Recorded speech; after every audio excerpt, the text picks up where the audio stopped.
तिथंच लघवी तिथंच विष्ठा, आणि ती लघवी विष्ठात आल्या झाल्यात त्या अंगावर हिंडतात, त्या चावतात, डडासतात आणि व्याकुळ व्याकुळ होतं, ते आरडतात आणि हातपाय पण चालत नाहीत. मग ते हळूच म्हणतात, देवा उचलना, देवा उचलना. जसं काय देवाकडे किर्यानच आहे असं उचलायला.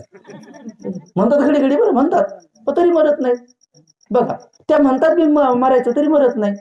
बघा, आणि कोणी कोणी म्हणतात दवाखान्यात गेलं की म्हणतात, देवा वाचव रे बाबा, कसं करून वाचव, वाचव, एकुलतं एक एक. बघा, म्हणजे एकाला वाचव म्हणतात, एकाला हे काही देवाबिवाच्या हाती नाही किंवा काही नाही ईश्वराच्या.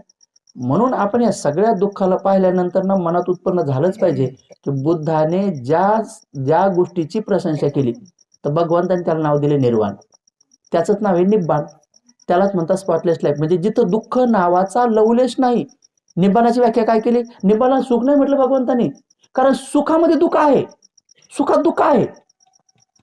म्हणून त्याला काय म्हटलं, जिथं दुःख नावाचा लवलेश नाही ते निर्वाण. म्हणजे आपण सगळ्यांनी विचार करायचे की नकोच बाबा, हे जन्म मरण्याच्या फेऱ्यातूनच थांबलो पाहिजे आम्ही. आणि म्हणून छोट्यातलं छोटं काया वाचा मनाने जेव्हा जेव्हा पुण्यकर्म करसाल, तेव्हा तेव्हा आपल्याबद्दल आणि आपल्या नातेवाईकाबद्दल अरहंतपदच मागा, अरहंतपदच मागा, अरहंतपदच मागा. अरहंतपद हेच माणसाच्या सर्वांगीण मुक्तीचं परमश्रेष्ठ पद आहे.